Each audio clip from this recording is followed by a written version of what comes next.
I'm Todd from a little late, obviously, this evening, doing a little campaigning, time got away from me. I grew up on Fish Lake Road on a small farm. I'm going to try and take this out of here. Is it possible to do that for just a second? Yeah, and if you speak right in the microphone, it works much better. Okay, thank you. Okay, now I've got it. And basically my background is I went to Lapeer, I went to Mont Community College, I went to UM Flint, studied business and accounting, went on from there, started my tax practice. I have been doing accounting and payroll and business regulation work. I went to law school, I studied taxation, I studied business regulation and estate planning. My practice is primarily focused on resolving issues between the businesses and the state of Michigan. And that uniquely suits me to the ideas of resolving the issues that we have currently today in our economic crisis.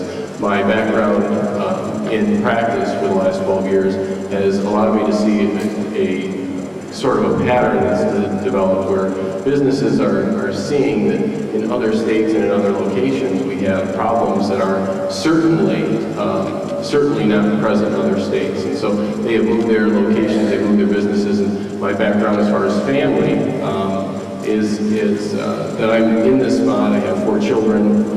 My kids are very young, and I'd like to see that they remain in Michigan. And the only way to do that is we can get our economy going back in the right direction. Yeah, this seems to be the million-dollar question, this election. So it's actually what's brought me to running, the idea that we need to change the platform and develop a situation where our state really has a leveler playing field with the other states that are stealing our work.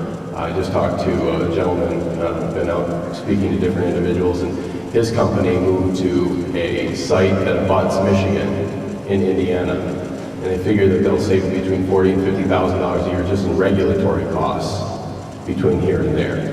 They ship everything back to Michigan. We just have a very, very difficult economic environment. Our state has too much regulation, far too many taxes. This is the worst spot in America to own a business.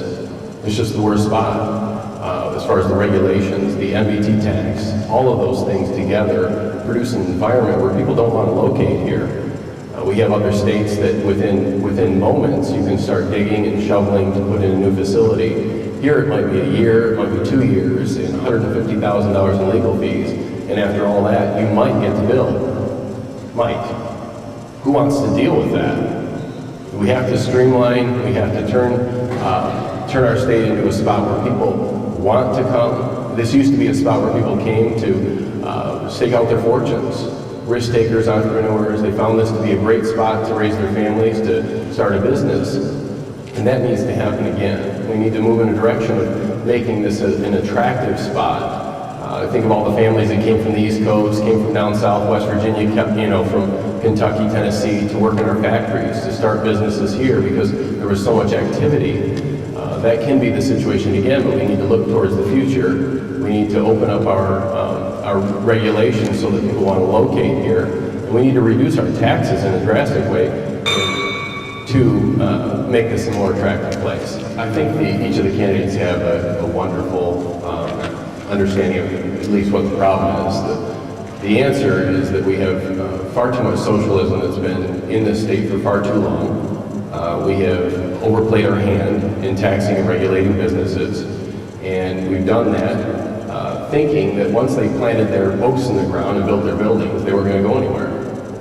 But now the buildings don't really mean anything. I was down in Alabama a couple months ago, and to maybe most people's surprise in Michigan, they're turning over dirt all over down there. Building, my guess is, wow, manufacturing facilities. What are the chances?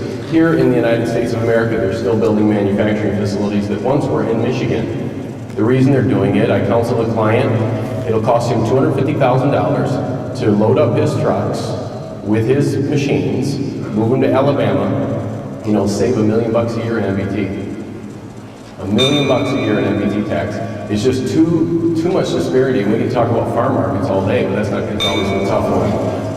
Really, I think we need to look at being more efficient with our government. We have over 2,000 people in the executive branch that make more than legislators. We have a whole bunch of staff that surrounds the legislators that It's a massive number of people that are surrounding the legislators that certainly we can cut the number of administration. And I think we really need to look at how much government we want to pay for.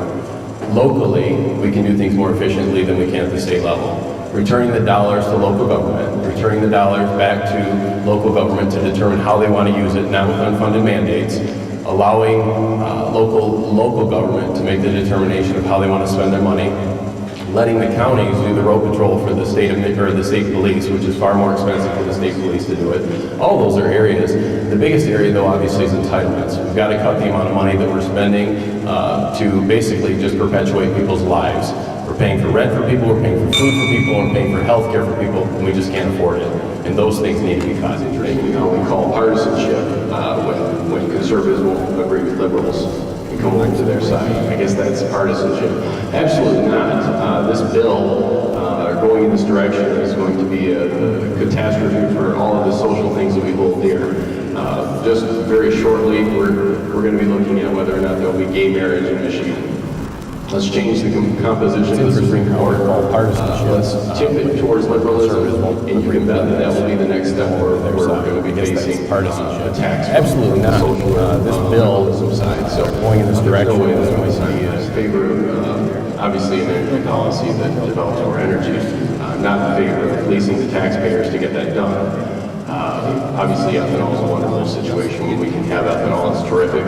But when the taxpayers are paying for it, to make it competitive with other forms of fuels or whatever it is, whatever kind of fuel that you're trying to compare it to, it's not right. It's not right for taxpayers to be in the business of picking winners and losers. That needs to change. Obviously, if we're going to have a wind farm, let the owner own his property and decide he wants a wind farm. That's kind of a novel idea in this state, but let him decide he's got 300 acres that he wants to wind farm. Competitive with other forms of fuel. Why is there so much regulation of my property and your property? And that's really the issue. It's not right. If somebody wants to build a coal-fired plant, let's move through the process and allow them to do it. Obviously, if we're going to have a wind farm, let the owner own his property and decide he wants a wind farm. Process in this state. That's kind of a novel idea. So we have to look at the idea that we need to keep people safe. And we have a large number of people that will be exiting our prisons that went in the 80s as teenagers and young adults. And by and large, those are male. They're male inmates, and they're going to be coming out with little or no skills. They're going to be coming out to a population where basically they have a few alternatives. Certainly we need to try and bring those folks after they've served their sentence. Those that want to be brought back into society, we need to do our best to try and make that possible as a state to allow them to do that. But as far as violent offenders, as far as those folks who are incarcerated, we can talk all day whether smoking crack cocaine or those sorts of things are nonviolent offenders. Some people at this table would maybe disagree whether or not that should be a person that's incarcerated for long periods of time. I myself believe that we have to have very strong laws, and we need to have a police force that can enforce them. So as far as prison reform, from my end, I think we need to give the police and the correctional system the money to do the job to keep us safe.